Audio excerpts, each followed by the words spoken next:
It's not that he necessarily needed to be there, but UFC Atlanta was a big fight night card in a big time city over the weekend. And it was another event where Dana White was not in attendance.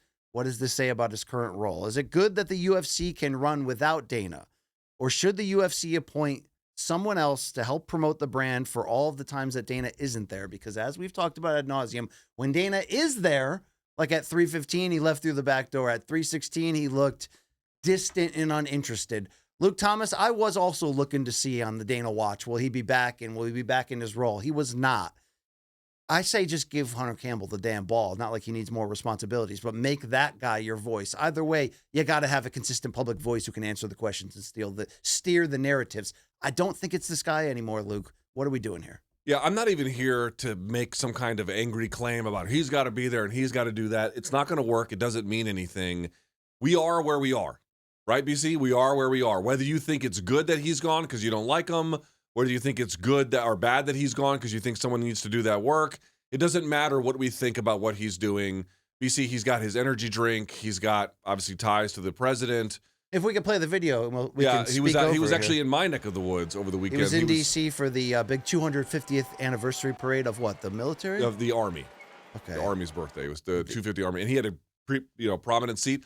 I'm not going to get up here and be like, it's good or it doesn't matter what we editorialize around it anymore. Sure. The question you have to ask as fans is, what would you like to see the UFC do about it? And the answer is nothing. Keep doing what they're doing because it more or less works, and that's the end of it. That is one option. Or the other one is, do we think that there is someone within the MMA universe that can occupy something of a similar role? And let me tell you what a similar role means. Showing up at all these events, having some answers to some of these questions, pre-fight, post-fight. It also means doing local media. Sure. Going through and talking to news stations and doing morning radio and all the things that they used to do, talking to the AJC editorial board, you name it. Somebody who can get out there and bulldog, acolyte, whatever proper description you'd like to give it. Do we think as fans that the brand needs it? Because TKO is going to look at this and say, well, look at the ticket sales, and we're about to sign probably a huge contract. Do we really need to pay someone to go do morning radio in Atlanta? No, they don't pay for, like we always talk about, for big media tours to build big fights. These are areas where they've been able to say, look, it's unnecessary to our bottom line. We're going to get there anyway. So do they need it? No. It all comes down, in my opinion, to whether they want the brand to be on autopilot and they're okay with that as long as they're getting their financial returns, or are they not worried at all about the direction of the sport, the buzz factor of the brand, and whether you're going to build on that. In my opinion, you do need someone championing for you, somebody that's putting out the fires or taking the fires and shifting the blame, or whatever you're doing. You're playing the company PR role in a lot of ways. When they put David Shaw out there, he doesn't have the answers, right? They don't really put anybody else out there outside of John Anik to host the pressers, and he does his best to answer the pointed questions from the media. If we're only talking about financial, then no. Then we should shut the hell up and let them keep putting on the cards that they're putting on and charging the prices that they're charging.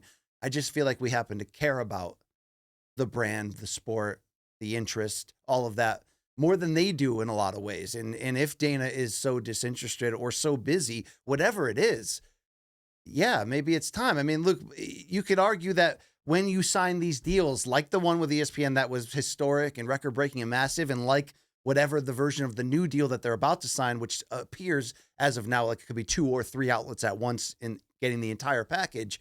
Are we just, is everything on hold until then? From Jones Aspinall to Dana getting back in front of the mic? Like, I can understand why you wouldn't want to talk about things on the regular and give updates when they're in negotiation. And I did think Dana handled that well when asked specifically at 3:16 about the upcoming deal.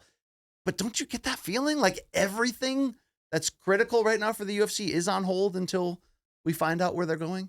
Will that change the product at all? Or will that just, is it dependent upon the outlets? I don't know.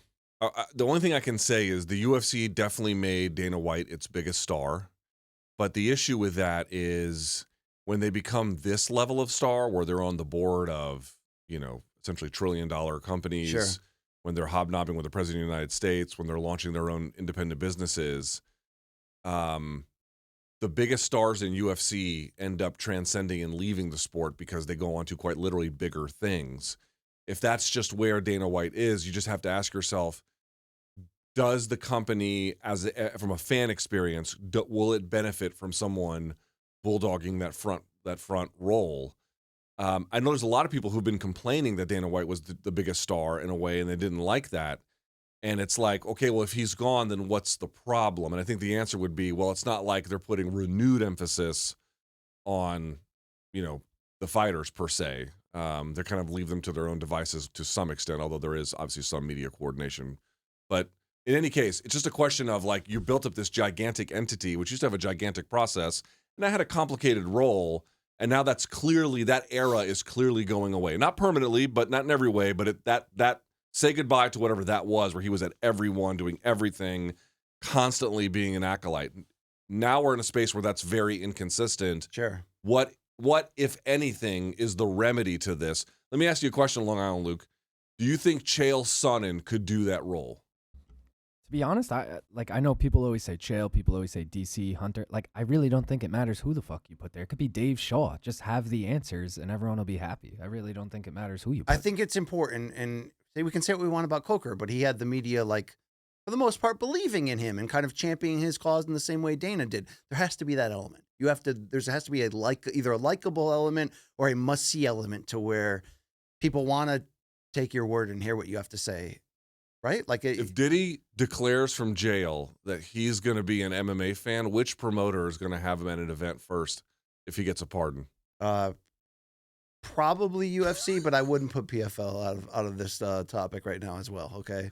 I'm just teasing. Yeah, but I do think that the deal will matter. What if they sign, for example, a portion of their deal is Netflix and it's only for 4 to 6 super pay-per-views per year?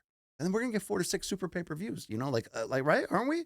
Like Extreme Big Fight. Yep. If that's part of it. If that's part of it, yep. That will handle that part of my problem with them, that we don't see enough like killer matchups at the top that are going to pull in the casual fans. Netflix might demand that out of them, whereas ESPN was more, the demand was just fill all the dates.